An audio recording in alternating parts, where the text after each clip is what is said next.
What's going on, everybody? Happy Friday. Thanks for joining us. I know everybody's going to take a minute to get on in here. We might have sheets here in a minute, so I'm going to really quickly run through what I'm going to do with my slate today.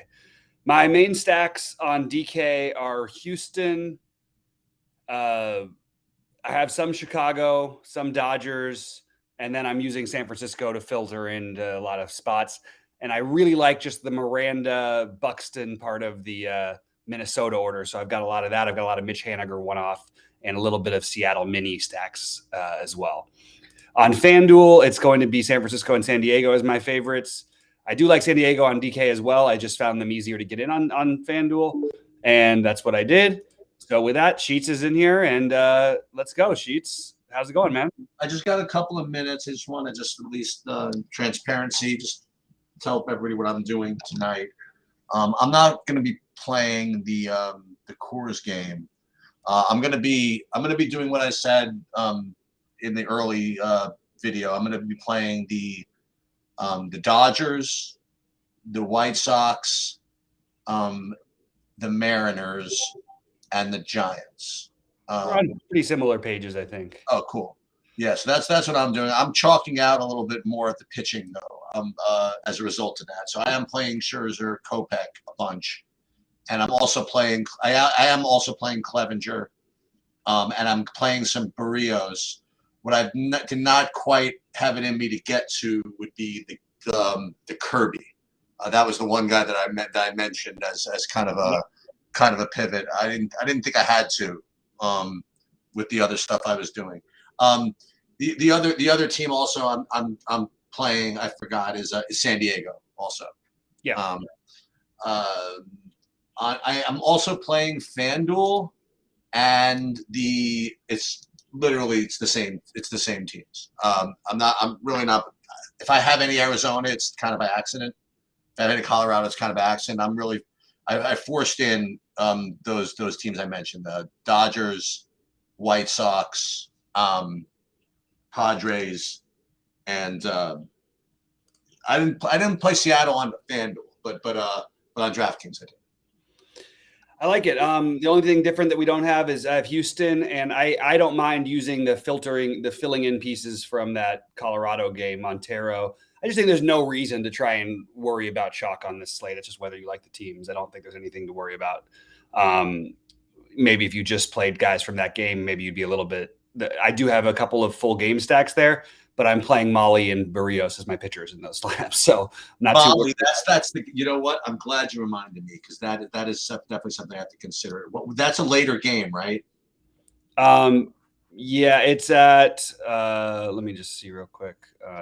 Yeah, you I lost me there. I'm sorry, I'm not quite ready for that one. Let me grab it. It's 8 Eastern, right? Yeah.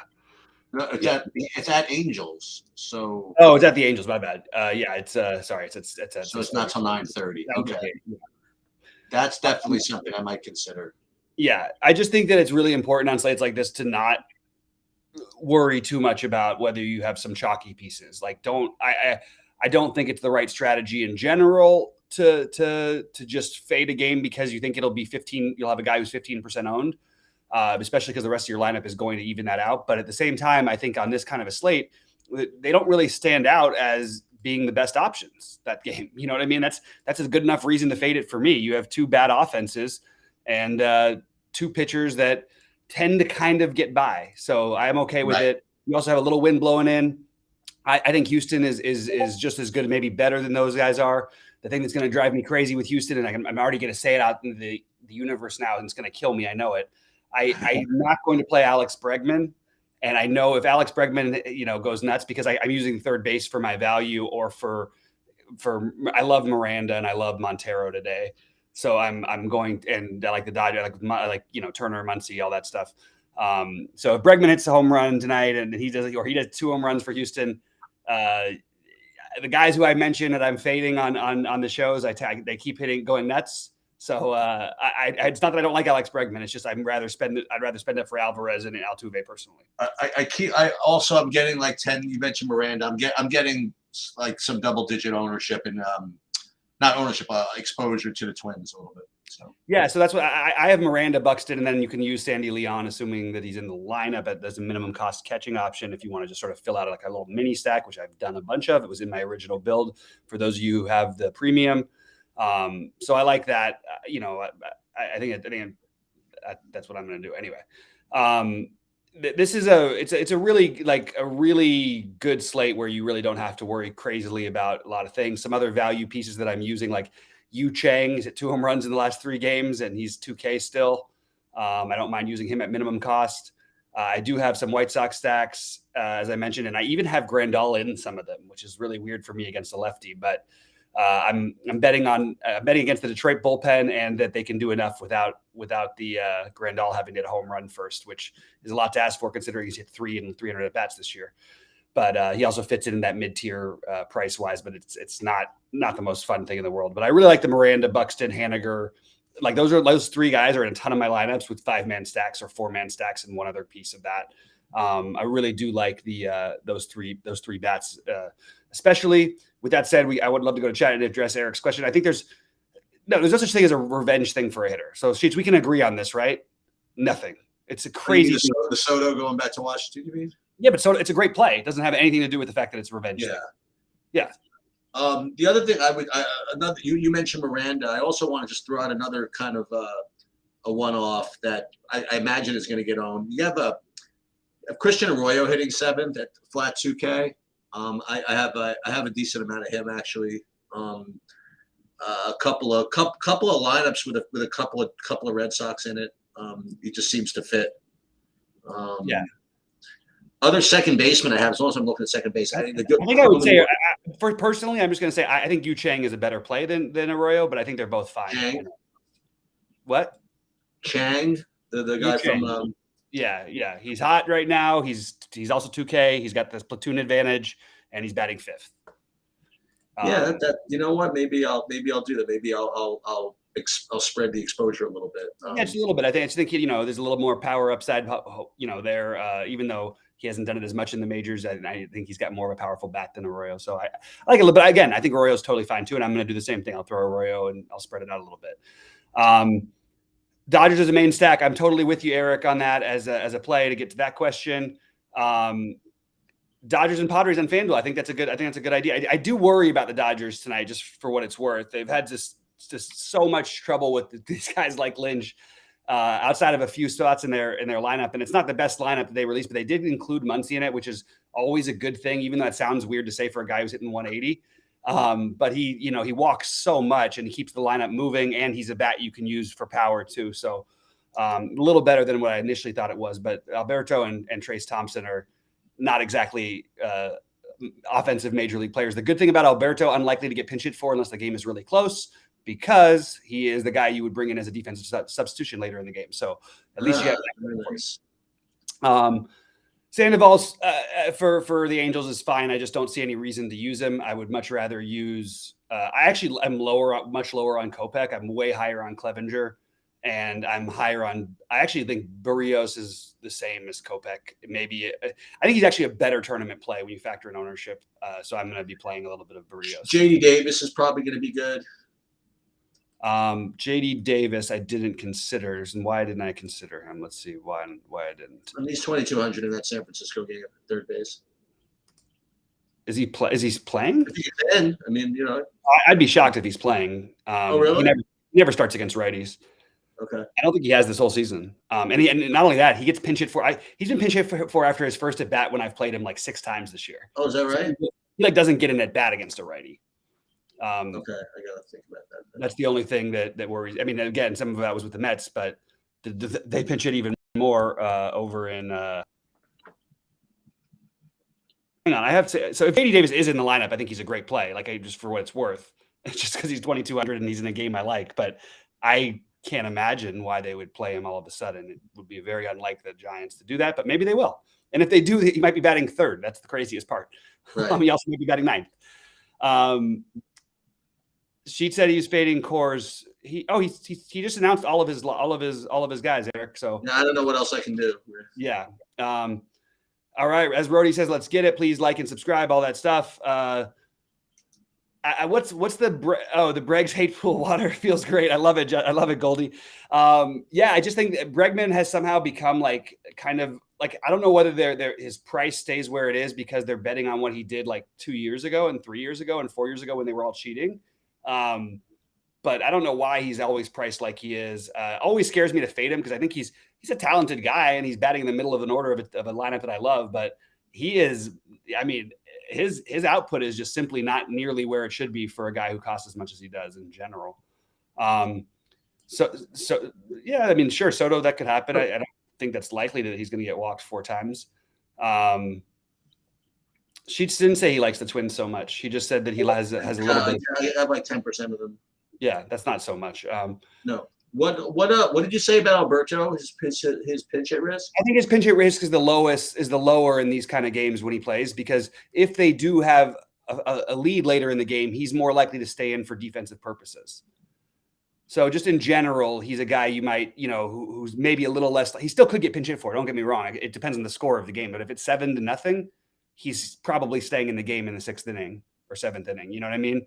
Whereas if it's 5-4, maybe he and Trace both get pinch hit for. All right, let's see what else we got. Yeah, I agree. No banging the trash cans. They don't know what's coming anymore. I stole a World Series from my Dodgers. Possibly stole one from the Yankees. Really, really frustrating to be on the other side of that. And I'm always just a very anti-Astros person, but at the same time, like one play that people are playing tonight. I just want to throw something out here. Speaking of ex-Astros or Astros in general, it is really weird to me that Carlos Correa was getting so much love on FanDuel early in the day. And more, maybe it was people talking about him. And I'm just trying to figure out, like, okay, so this guy, and people are like, oh, he got a lefty platoon split. So this year so far against lefties, just for what it's worth, because this is the kind of thing that drives me nuts, is that everybody acts like, oh, it's an obvious play because of XYZ and everything like that. When you get tons of at-bats against lefties, and you can't hit, you have no power. He's had 102 at bats. He's hit 2 home runs. That's not the kind of power number you want to pay up for. And he's right now projected double-digit ownership on FanDuel. Watch him hit a home run tonight because I'm saying it, but it's not a good play to play guys like that, in my opinion. Hey, I have another one-off for you. I got Verdugo hitting cleanup at 2,900. Yep. I think that's good. I actually think the Red Sox and Yankees both make some sense. Not good hitting weather for Boston. Pretty significant decrease, like a 10% plus, I think. But I get it. I like it. And I'll just say my home run picks for the day are going to be Yordan Alvarez, Mitch Haniger, and I'm going to say Trey Turner. I want to say Mookie, but I think I'm going to say Trey Turner. I have to run. Good luck. All kinds of stuff to be posted over the weekend. MMA, NASCAR, LOL, everything. Talk to you later. Good luck, Sheets. Have a good night. All right, everybody. So I'm going to get out of here in a few minutes. Drop in any more thoughts or question. Houston is my stack. These words, Eric, I love you to death, buddy, but come on, man. Long enough, there's things I hate. I can't stand locks. I can't stand what is the best stack. It's just a really weird question to ask in baseball. Who is your favorite would be the way that I would prefer it. That's what I can only answer. So I'll always answer with just my favorites. So I like what Antonio's doing over here. I think that's a really good way of sort of doing things.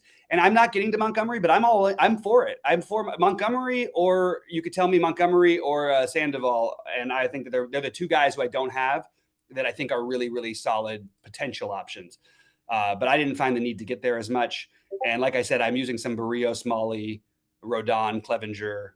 I do have some Kopech and obviously Scherzer. But yeah, my number 1 pitcher on FanDuel is Scherzer, just barely ahead of Rodon. The fact that they're going to be about the same ownership, I believe. I think Rodon actually might be a little more popular because he's a little cheaper. But I think that I'll be happy to take the other side of it. I think Luis Garcia is a really good play on FanDuel for what it's worth. Against that A's lineup, there's no reason why he can't go out there and put up a big number, and he should be good for likely 6 innings against that A's lineup. So I like Luis Garcia much better on FanDuel than I do on DK for what it's worth. Thanks, man. I appreciate it, Antonio. I want to acknowledge that the Barrios play is not a natural play that looks like a great play. It's just a guy with a massive amount of upside who's 7,300. And we're playing a guy who we're speculating on in Kopech. And look, Kopech's got a K prop of 3 higher than Barrios. That's absurd to play Barrios, which is everyone's gonna think. Barrios is not going to be owned by anybody tonight. There's just no way against Cleveland. And we've seen Barrios consistently in these tough matchups where they're low strikeout teams where he ends up getting his K rate higher. I don't know why, but he does. Anyway, good luck to everybody tonight. I'm going to finish building my lineups. I'll stick around for another couple minutes in case you guys do have any more questions or thoughts. But I am probably going to get out of here pretty soon just so I can get to my stuff. I'm very frustrated. But first, I'm very frustrated by my man, the general, of course, bogeying 2 of the last 3 holes to end at -1. And he's going to miss the cut on the number. Very, very frustrated because, and also -1 almost got there, which would have put me at 6 of 6 in like everything because I have 4 guys who are stuck at -1. And that's a little frustrating as well. So a little frustrated with the golf stuff. And I'm just talking golf because we don't have the other stuff. I am going to get some through, I believe, depending on what Neiman does. And where is Neiman right now? Uh-oh, what did he do? Hopefully, yeah, he's at -3. So we're looking good on Neiman here. So yeah, at least I'll get a 6 of 6 on my, on a big one of my, I only played like 3 big lineups, but one of my big single entries, at least should be 6 of 6. I'm just double checking, see that JT Poston ended at, he had a bad day, only at 4. So everybody at 4 under in Neiman. Wow, that's cool. I wish I could get one of those guys at 10, but what are you gonna do? I think Jays are always fine. It always depends, Eric, like, cause you asked so many questions about so many lineups. Are you considering playing like 15 different stacks? Cause I really don't I think it's just a terrible way to play DFS. If you're playing 150, it's still a terrible way, in my opinion. I just don't think you should play like 15 different stacks. But can the Jays go off? Absolutely. And are they going to be low owned? Absolutely. They're the team that I'm not getting to that I think just they make a lot of sense. Sure, to throw in as a long shot team whenever they're low owned. You could argue that you should just play 10% of them every day, but the problem is you have to set like a limit for that. 20 lineups tonight. I think you should probably have no more than 4 stacks. 5 would be the max I would go if I was playing 20 lineups. So I would not be playing, and I'm just not getting to the Jays. And maybe you could argue that you were playing like 4 stacks, and then you have 2 single lineups where you're just putting 1 stack in of the Jays. That I could get behind for sure, but it certainly wouldn't be. I'm not aiming for the Jays, but I certainly wouldn't be surprised if they go off because they are incredibly talented. I think that's pretty much it drying up on the questions here. I need to turn it around. It's been a really bad week, really, really bad week for me DFS wise. So ready to have a big Friday and then cancel it all out and then end up with a hugely profitable week. We've done it many times before, guys. Let's get it tonight. We'll be in Discord all night. Pop in your thoughts, pop in your questions, and we'll get to it. Thanks a lot to everybody. Thanks, Eric, and good luck. Hopefully we'll see somebody take something down. Let's see it. Let's go Team True DFS.